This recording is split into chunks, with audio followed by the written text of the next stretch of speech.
L'auteur du texte s'appelle Olena Apeyeva. Elle est née à Sumy et a étudié la mise en scène à Kharkiv et à Moscou. Elle est un membre du théâtre des auteurs dramatiques. Elle écrit aussi des textes courts basés sur son expérience personnelle. La guerre l'a forcée à s'exiler avec ses 2 enfants. Je ne sais pas. Je me réveille dans un lit doux et chaud d'une imposante demeure du XIe siècle qui a jadis appartenu à l'ordre monastique des bénédictins. Encore à moitié endormie et plutôt détendue, je retire le chargeur de mon téléphone afin de découvrir les dernières nouvelles. Quelqu'un a tenu bon face au tir toute la nuit durant. Quelqu'un d'autre a été grièvement blessé. Quelqu'un d'autre a été tué. Quelqu'un d'autre a perdu un être proche pour se retrouver désormais en deuil. Alors que je dormais paisiblement. Mais tout d'un coup apparaît un bonjour, un message en provenance de mon homme et dont je constate l'arrivée avec un certain soulagement. Les combats se poursuivent pourtant autour des villes de Kharkiv, de Lugansk, de Donetsk, de Zaporizhia ou encore de Kherson. Allez, levez-vous les marmottes, il est temps de se préparer pour aller à l'école. C'est ainsi que je réveille mes enfants, tout en leur préparant des œufs cassés et un cacao. Un navire rachiste pointe pourtant ses 19 missiles balistiques chargés à bloc dans la direction de ma région natale, sur la mer Noire. Je verse du lait chaud dans les tasses. La quantité de l'armement de l'ennemi dépasse celui de l'armée ukrainienne de plus de 20 fois. Maman, je ne veux pas prendre mon petit déjeuner aujourd'hui. La journée sera longue jusqu'au dîner. Essaie de manger au moins un œuf. Les soldats ukrainiens ont abattu un avion qui effectuait une mission de reconnaissance au-dessus de la ville d'Izium. Un like et un cœur. Maman, je veux mettre des shorts aujourd'hui. Prends alors les shorts bleus dans l'armoire. Je ne les vois pas, maman. Ouvre tes yeux, mon chéri.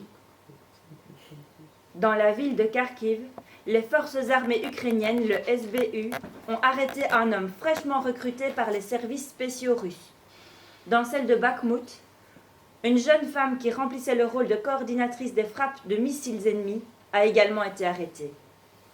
Les enfants avalent avec joie quelques cerises. Leur jus coule sur les joues du petit.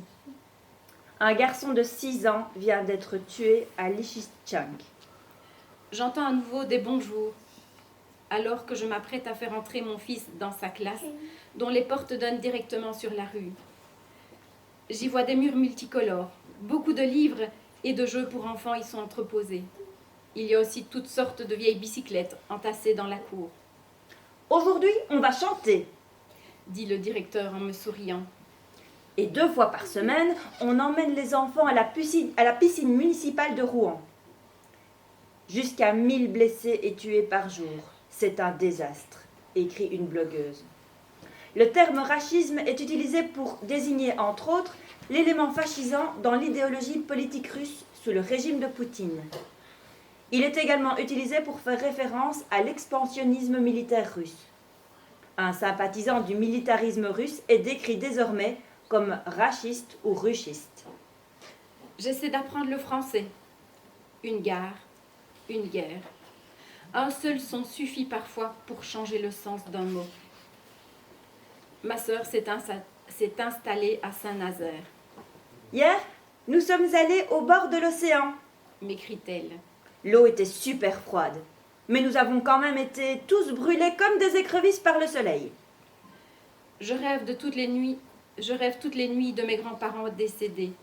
Tantôt ils me disent qu'il faut rentrer en Ukraine, tantôt qu'il faut rester en France. J'ai aussi mal aux dents. Les racistes ont à nouveau bombardé les régions de Sumy et de Tchernihiv. Le gendre de l'ancienne institutrice de mon fils s'est engagé dans l'armée russe dans la région de Sumy. Peut-être faut-il le dénoncer à la SBU. Mon fils Myron m'arrache le téléphone des mains. Allez, rends-le à ta maman. Autour de Severodonetsk, les combats s'intensifient. Les racistes bombardent sans arrêt l'usine Azovstal où se retranchent des civils. Les souvenirs de l'été 2016 surgissent tout d'un coup dans ma mémoire. Nous travaillions à l'époque sur une exposition et arpentions les rues de cette ville. Peter, le coordinateur du projet, nous montrait fièrement des maisons construites par les prisonniers allemands après la Seconde Guerre mondiale. À ce moment, j'étais enceinte de mon fils aîné et je raffolais des cerises que j'arrachais directement des arbres à même la rue. Elles étaient si bonnes. Les racistes essaient de s'immiscer dans la centrale nucléaire de Zaporizhia et de la faire soumettre aux ordres de Rosatom. Ils dérobent aussi tout l'acier d'Azovstal. Ils essayent de contrôler les centrales thermiques et de mettre la main sur le commerce des céréales, tout en fredonnant des airs de chansons nationales ukrainiennes. Ils en profitent aussi pour voler des grippins, arracher des chaudières dans les caves des maisons. Ils emportent des outils et des ustensiles chez l'habitant. Quelqu'un a même réussi à voler une niche pour chien. La chanson traditionnelle russe, on va chanter depuis la colline, a sa version ukrainienne, paraît-il. Il s'agit de la chanson « Les astères blancs dans le jardin d'automne ». Elles ont exactement le même air. Vous le saviez? Pas moi en tout cas. Je caresse les cheveux de mon fils qui soupire et se frotte les yeux. Sur les tertres du monastère gazouillent des hirondelles et des colombes.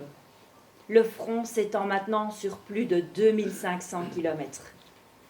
Mon homme finit par m'avouer « Olenko, nous avons à peu près entre 200 et 300 soldats tués par jour. Pense-y une seconde, c'est le nombre de tués en une seule journée. J'ai vu récemment un enfant complètement explosé. Il n'a pas pu rejoindre sa famille à Kherson. Il venait pourtant de s'échapper de Mariupol assiégé pour repartir de nouveau sur la ligne de front. J'observe mon enfant s'endormir dans mes bras alors que dans ma tête tout se mélange. Je vois des corps déchiquetés et martyrisés à Boutcha, à Irpin, à Mariupol. C'est ce qu'on appelle l'inversion de la perception, paraît-il. Voici enfin mes papiers pour rejoindre l'armée ukrainienne et partir au front, écrit une blogueuse de Lviv, mère de 2 enfants. Je vais chercher mon aîné à l'école. Bonjour, ça va? Me demandent les gens en français, tout en y répondant eux-mêmes que cela va. Cela veut dire que tout se passe bien, que tout est ok. Et ils rigolent. Certaines usines européennes, dépendantes de l'énergie russe et bon marché, fermeront bientôt leurs portes. L'attitude des Européens changera-t-elle lorsque leur niveau de vie baissera? Svetomir a 6 ans, l'âge du garçon de Lissitskank. Maintenant, il est capable de dévaler une montagne à vélo. Attention, voiture! Attention! Vous venez d'Ukraine? Me demande une jolie Française en hochant la tête. Les champs agricoles sont parsemés de missiles. Une récolte de petits pois est complètement démolie. Comment allons-nous survivre à tout cela? Les enfants se battent dans la cour pour une place sur le vélo. Ils ont l'air de s'entre-déchirer. Je ne vais pas vous parler de ce qui se passe dans les sous-sols crasseux de la ville de Kherson, entièrement occupée par les Russes. Vous me le permettez? Tu sais à quoi je pense constamment? À ce niveau ahurissant de mal, de racisme et à toute cette violence. Peut-être que je devrais moi aussi. Tu devrais quoi toi aussi? Aller m'engager dans l'armée. Pour mourir dès la première bataille? Je pourrais être une sniper par exemple. Seras-tu capable de tuer?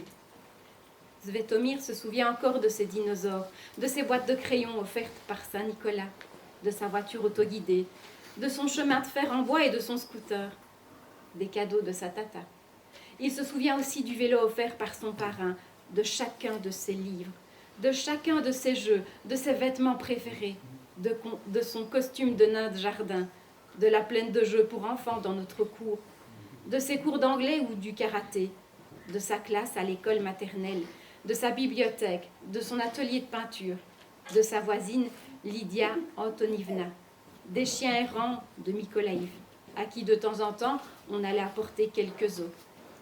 Le dictateur biélorusse rassemble et mobilise ses troupes à la frontière ukrainienne et appelle à la protection de l'Ukraine contre l'Occident. Mais allez vous faire foutre, bande d'enculés, de gros connards. Vous n'êtes plus que de la viande pourrie pour moi. Allez tous vous faire foutre. Et pour toujours, vous m'entendez?